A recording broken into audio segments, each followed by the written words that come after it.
माता की जय, भारत माता की जय, वंदे मातरम, वंदे मातरम।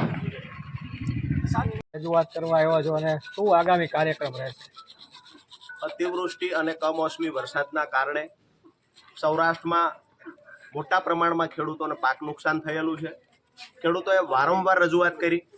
ઓગસ્ટ મહિનામાં જે વરસાદ પડ્યો એનો સર્વે અને સહાયની સરકાર દ્વારા જાહેરાત કરવામાં આવી, પરંતુ ખેડૂતોને ક્યાંક ને ક્યાંક સહાયથી વંચિત રાખવા માટે અધિકારીઓ દ્વારા સરકાર સાથે મળી અને એક ષડયંત્ર કરવામાં આવ્યું હોય આવું અમને લાગે છે.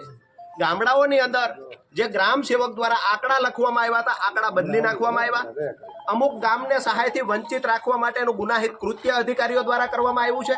આજે સાયલા, ચૂડા, ચોટીલા તાલુકાના ખેડૂતો આવ્યા છે, જ્યાં 20,000 કરતાં વધારે ખેડૂતોએ અરજી કરી છે, જેને ખરેખર 33% વધારે પાક નુકસાન છે.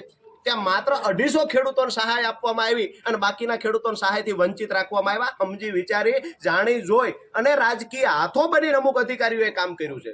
આવનાર સમયમાં જો આ ખેડૂતોને સહાયથી હજુ વંચિત રાખવામાં આવશે, અલગથી બજેટની ફાળવણી કરવામાં નહીં આવે, તો આવનાર સમયમાં મોટી સંખ્યામાં 4-5 તાલુકાના ખેડૂતો એકત્રિત થઈ અને આમરણાત્મક ઉપવાસ પર અહીંયા બેઠવાના છે. અહીંયાથી સરકારને ચીમકી આપીએ છીએ, ચેતવણી આપીએ છીએ કે ખેડૂતો સાથે જે ગદ્દારી કરી છે અને જે અધિકારીઓએ આવું ષડયંત્ર કર્યું છે, આ અધિકારીઓ પર કાર્યવાહી કરવામાં આવે. અને જગતનો બાપ જે ખેડૂત છે, આજે શિયાળુ પાક વાવવાથી વંચિત છે, શિયાળુ પાક વાવી શક્યો નથી પૈસા ન હોવાના કારણે, તો આ ખેડૂતોને તાત્કાલિક ધોરણે સહાય ચૂકવવામાં આવે અને ખેડૂતોને ક્યાંક ને ક્યાંક જે મોટા પ્રમાણમાં નુકસાન છે એ ખેડૂતોને મદદરૂપ થવાના એક પ્રયત્ન કરવામાં આવે.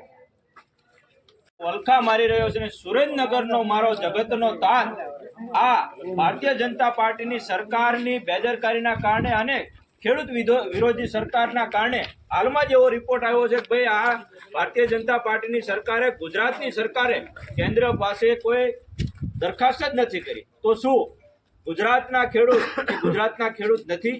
પાકિસ્તાનના ખેડૂત છે.